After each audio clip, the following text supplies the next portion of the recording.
What's the first step when you're going to start a company?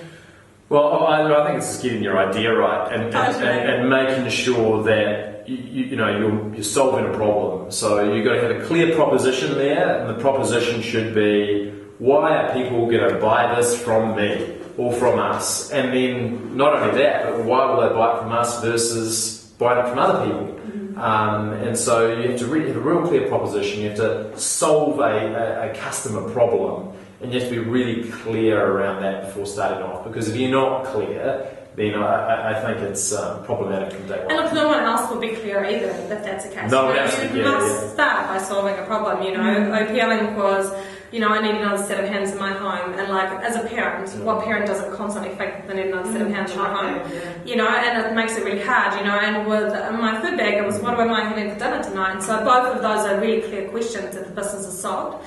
And that's really the best place to start, because if you can't answer a question, then you probably don't have a business either, because it's about actually getting to the heart of the problem. But also the flip side of that, and business is full of these sort of paradoxes. You don't want to get too overly fussed about the idea, because if you get too hung up on the idea, then you don't start, and you have to start. And what ends up happening is that the idea that you started with is not the finished product. The idea that it gets shaped and moulded by experience, by competition, by customer want and changing need, and what you end up with is something ultimately very different as a business to what you might have visualised it when you started out. So keep it simple. So keep it simple. Make sure that there's a problem you're solving, but don't get too hung up on the details of the idea. Don't write like hundreds and hundreds of pages before you even start. Like actually start down line. Paralysis by analysis. And like so many people do it